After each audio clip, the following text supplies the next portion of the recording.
Yohanes membaptis di Sungai Yordan. Tapi, kenapa harus di sana? Apakah sekadar sungai terdekat? Atau ada pesan besar dari surga yang tersembunyi di balik tempat ini? Yosua 3 ayat 17. Bangsa Israel menyeberang Sungai Yordan untuk masuk ke tanah perjanjian. 40 tahun mereka mengembara. Tapi disinilah, di Sungai Yordan, mereka akhirnya melangkah masuk ke tanah yang dijanjikan Tuhan. Baptisan menjadi lambang masuk ke dalam janji Tuhan. Seperti Israel masuk ke tanah perjanjian. Baptisan adalah lambang kematian terhadap dosa dan kebangkitan dalam hidup yang baru. Dan masuk ke dalam perjanjian dengan Allah. 2 Raja-Raja 2 ayat 8 hingga 11. Elia memukul Sungai Yordan dengan jubahnya dan menyeberang sebelum diangkat ke surga. Elia tidak mati. Ia diangkat langsung ke surga. Dan tempat terakhir yang ia injak di bumi adalah tepi Sungai Yordan. Baptisan melambangkan persiapan untuk diangkat bersama Tuhan. Yordan bukan hanya awal, tapi juga titik transisi menuju kekekalan. 2 Raja-Raja 5 ayat 10-14. Naaman mandi 7 kali di Yordan dan disembuhkan dari kusta. Naaman, panglima besar, namun tubuhnya penuh kusta. Disuruh mandi di sungai kecil, ia tersinggung. Tapi saat ia taat, ia sembuh. Naaman disembuhkan ketika dia merendahkan diri dan taat pada perintah Allah yang tampak sederhana.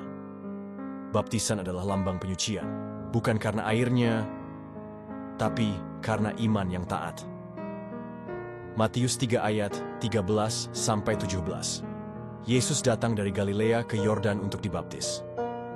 Dia tidak berdosa, tapi dia memilih untuk dibaptis. Kenapa? Karena dia datang untuk menggenapi segala kehendak Allah. Yesus menyucikan air baptisan oleh ketaatannya dan memberi teladan bagi setiap manusia. Yordan menjadi titik awal pelayanan Yesus. Disinilah Roh Kudus turun atasnya seperti burung merpati. Di Sungai Yordan, kita melihat 4 hal besar. Bangsa masuk ke dalam janji. Seorang nabi bersiap untuk diangkat. Seorang jenderal disucikan. Mesias memulai misi penebusan. Baptisan bukan ritual kosong.